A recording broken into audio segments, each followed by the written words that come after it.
Okey, assalamualaikum semua geng. Ni. Letih hari ni seharian daripada pagi. Turun daripada pukul 3 pagi tadi lagi.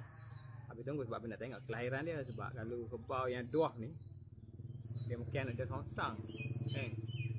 Jadi kena bantuan lah. Jadi so, dah lahir dah seekor anak kerbau. So tengok dekat tepi buah ni. Boleh tengok. Ni. Jantina jantan Pokoknya jantina jantan. So nama dia habis bubuh nama dia Busu. Itu kan nak buh nama Awi. Macam orang bagi nama. So nak buh nama dia Busu. Sebab apa nama dia Busu? Sebab dia beranak dekat busuk. So kita buh nama dia Busu. Dia jantan ni. Ni jantan letih. Penat. Ni abai-abai penat sekali. Lepas tu yang kedua pula abai kena prank hari ni. Lepas pada dia beranak tadi. Dia buat macam mana tahu dia tak boleh bangkit. Kaki pak-pak jadi kejang kakak-kakak. Habis nak kena mati lah. Rupanya tak. So sekarang ni kita dah dapat dah susu ibu dia. Banyak jam jugalah tunggu untuk nak dapat susu tu. Okey geng, tunggu update terkini. Seterusnya abang akan update video pasal busu.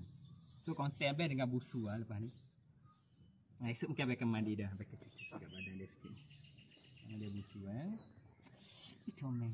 Ni hidung yang bakar. Abang ngomong. Geram abang tak boleh. Kalau tak boleh dengan hidung-hidung dia pun ni. Basah-basah macam ni. Sibuk-sibuk malah. Ini jealous. Yang ni adik. Kita tunggu adik pula beranak. Adik pun nak beranak kat ni.